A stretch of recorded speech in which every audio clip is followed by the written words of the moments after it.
ज्ञान the treasure में आपका स्वागत है।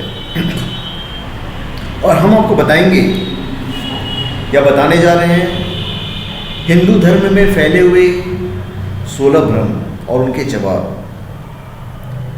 पिछले वीडियो में हमने जो छोड़ा था जहाँ पे वो टॉपिक ये था कि मूर्ति पूजा करना चाहिए या नहीं। तो मूर्ति पूजा का जो पाप जैसा कुछ समझते हैं, समझने में वे स्वतंत्र हैं। मूर्ति पूजा को जो पाप जैसा कुछ समझते हैं, मैं उन लोग की बात कर रहा हूँ। देखिए, सोचने समझने के लिए कोई भी स्वतंत्र है।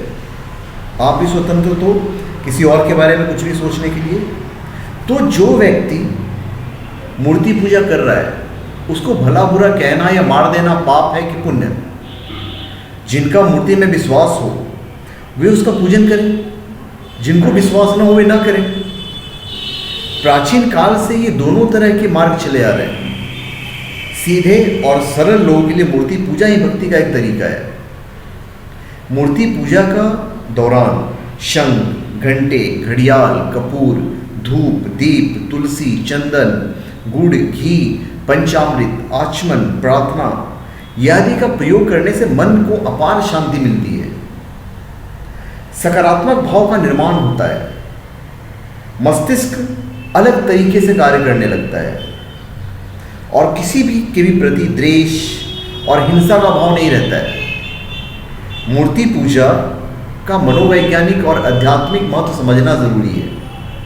अरे आप मूर्ति पूजा जैसे लोग कहते हैं, जो लोग कहते हैं कि मूर्ति पूजा तो यार बेकार की चीज़ें हैं, अधर्म है। अरे भाई, मूर्ति पूजा करके हमारा मन शांत रहता है। तुम मूर्ति पूजा नहीं करते हो, सबसे ज़्यादा मारकाट वही लोग करते हैं जो मूर्ति पूजन नहीं करते हैं। हकीकत तो यही है। अभी आते हैं प्रकृति पूजा क्यों। प्राचीन काल से ही दुनिया के सभी सभ्यताओं में प्रकृति की पूजा का प्रचलन रहा है। ये सिर्फ सनातन धर्म में नहीं रहा है। प्रारंभ में प्रकृति की शक्तियों से डरते थे तो उसके प्रति प्रार्थना या पूजा करते थे। लेकिन जैसे जैसे समझ बढ़ी तो प्रकृति के महत्व को समझा तो फिर उसके प्रति प्रेम पूर्ण प्रार्थना करने लगे। प्रकृति पूजा करना कोई पाप नहीं है, लेकिन हम इसकी पूजा क्यों करें? यह तो निर्जीव है। जबकि वैदिक रहस्य ये कहता है कि प्रकृति से प्रार्थना करने से हमारे हर तरह के रोग और शोक जादुई तरीके से मिट जाते हैं। ईश्वर की प्रकृति के प्रति अच्छा और सकारात्मक भाव होना जरूरी है। प्रकृति ही शक्ति है और वही देने वाली जगत जननी है। उसी के आधार पर हमारा जीवन संचालित होता है। हमें उस प्रकृति में ही जन्म लेना है और इसकी मिट्टी में ही मिल जाना है। हम स्वयं भी प्रकृति का हिस्सा हैं। वेदों में प्रकृति को ईश्वर का साक्षात रूप मानकर उसके हर रूप में वंदना की गई है। इसके अलावा आसमान के तारों और आकाश मंडल की स्तुति कर उनसे रोग और शोक को मिटाने की प्रार्थना की गई है। धरती और आकाश की प्रार्थना से हर तरह की सुख समृद्धि पाई जा सकती है। अभी प्रकृति का महत्व किसने पहले समझा? प्रकृति को एक्चुअली में हमारे ऋषियों ने समझा है। प्राचीन ऋषि मुनि, विद्वान त्रिकालदर्शी महात्माओं एवं तपस्वियों ने प्राणी मात्र के उत्थान एवं सुख शांति के लिए प्रकृति के रहस्य को खोजा था। अब भाई, वेद व्यास ने सारे वेद लिख दिए। अरे खुद के लिए लिखा था क्या? पूरे मानव समाज के लिए लिखा है। आज वेद व्यास की लिखी हुई चीज़ें जो हमारी वेद हैं, हमारे पुराण हैं, वो सारे वेस्टर्न कंट्रीज वाले ले लेके पढ़ रहे हैं, उसको फॉलो कर रहे हैं। क्यों पढ़ रहे हैं भाई? कोई और धर्म ग्रंथ क्यों नहीं पढ़ रहे हैं? वे सनातन धर्म ही क्यों पढ़ रहे हैं बताओ? आज संस्कृत के विद्यालय खोले जा रहे हैं चाइना में, वेस्टर्न कंट्रीज में, यूरोपियन कंट्रीज में। क्यों भाई? कोई और लैंग्वेज का तो नहीं खोल रहे हैं। आज सबसे जो आसान पद्धति है कंप्यूटर में वो हो रहा है संस्कृत। क्यों? संस्कृत ही क्यों? उर्दू क्यों नहीं भाई? टर्किश क्यों नहीं? कोई और लैंग्वेज क्यों नहीं? संस्कृत ही क्यों? क्योंकि ये हमारी महत्वता बताता है कि हम सबसे पुराने हैं, सनातन धर्म सबसे पुराना है और उसी को सब फॉलो करते हैं। आज कर रहे हो ना फॉलो? पूरी दुनिया फॉलो कर रही है। उन्होंने ही हमारे वेदों में ही औषधियों, पीपल, नीम, बरगद यानी कि अस्तित्व को सुरक्षित रखने के लिए धर्म से प्रकृति की आराधना की जोड़ा है। वेदों में प्रकृति का गुणगान गाया जाता है, तो इसलिए कि प्रकृति जीवनदायिनी है। ऐसे भी यार जिसका खाओगे उसका तो गुण गाओगे ही ना। तो जो चीज़ें हमें बचा रही है उसका गुणगान हम नहीं करें। हम गुणगान करते हैं तो तुम्हें बुरा लगता है, तुम उसको भ्रम में डाल देते हो।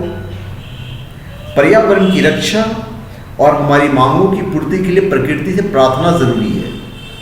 प्रकृति की सुरक्षा और उसके प्रति सम्मान उसकी पूजा किए बगैर भी किया जा सकता है। आज ज़रूरी है गंगा नदी को प्रदूषण से बचाना, जो करोड़ों भारतीयों की प्यास बुझाती है। अब हम आते हैं प्रकृति पूजा पे। भारत एक कृषि प्रधान देश है। प्राचीन काल से ही लोग कृषि पर आधारित जीवन यापन करते आए हैं। लोगों के लिए उनके खेत, पशु सब ईश्वर तुल्य है। भाई जो भी हमारा पेट भरता है वो हमारे लिए ईश्वर तुल्य है। प्रकृति ऊपर से भगवान तो नहीं आएंगे ना हमारा पेट भरने के लिए। तो जो भी हमारा पालन पोषण करता है वो हमारे लिए ईश्वर तुल्य है। अन्न है तो अन्न की हम पूजा करते हैं, खाते वक्त हम उन्हें प्रणाम करते हैं। अब इन्हीं सब चीज़ों के चलते रीतियों के परिवर्तन पर भारत में स्थानीय लोगों द्वारा अलग अलग राज्यों में अलग अलग पर्व मनाए जाते हैं। जैसे छठ हो गया, संक्रांति हो गया, बसंत पंचमी हो गया, गोवर्धन पूजा हो गया, सरहुल पूजा हो गया, हड़ताली तीज हो गई, वट सावित्री, बहुत सारी, लोहड़ी वगैरह बहुत सारी चीज़ें हो गई। अब हिंदू धर्म में चंद्र आधारित कैलेंडर में जितने शुक्ल और कृष्ण पक्ष के अलावा अमावस्या और पूर्णिमा का महत्व है, उसी तरह सूर्य आधारित कैलेंडर में संक्रांतियों का बहुत महत्व माना गया है।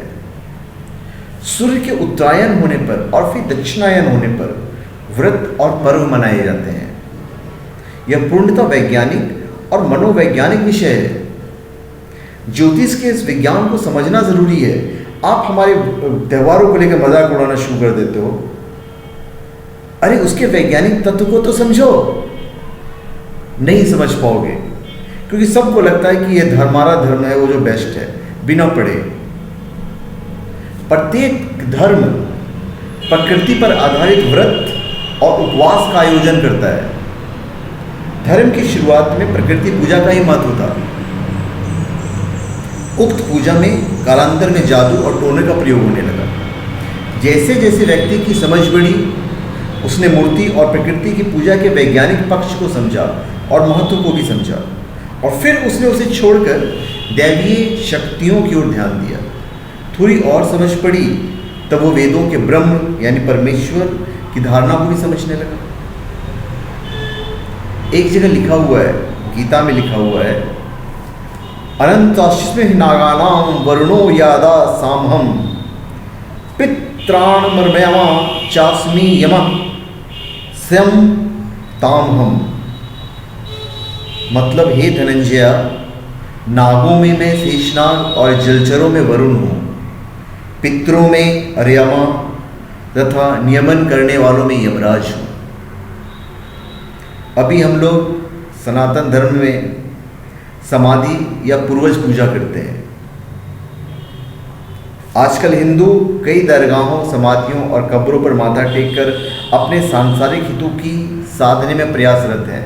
लेकिन क्या यह धर्म सम्मत है? क्या उचित है? यदि हिंदू धर्म समाधि पूजकों का धर्म होता तो आज देश में लाखों समाधियां की पूजा हो रही होती थी, क्योंकि इस देश में ऋषियों की लंबी परंपरा रही है और सभी के आज भी समाधि स्थल हैं।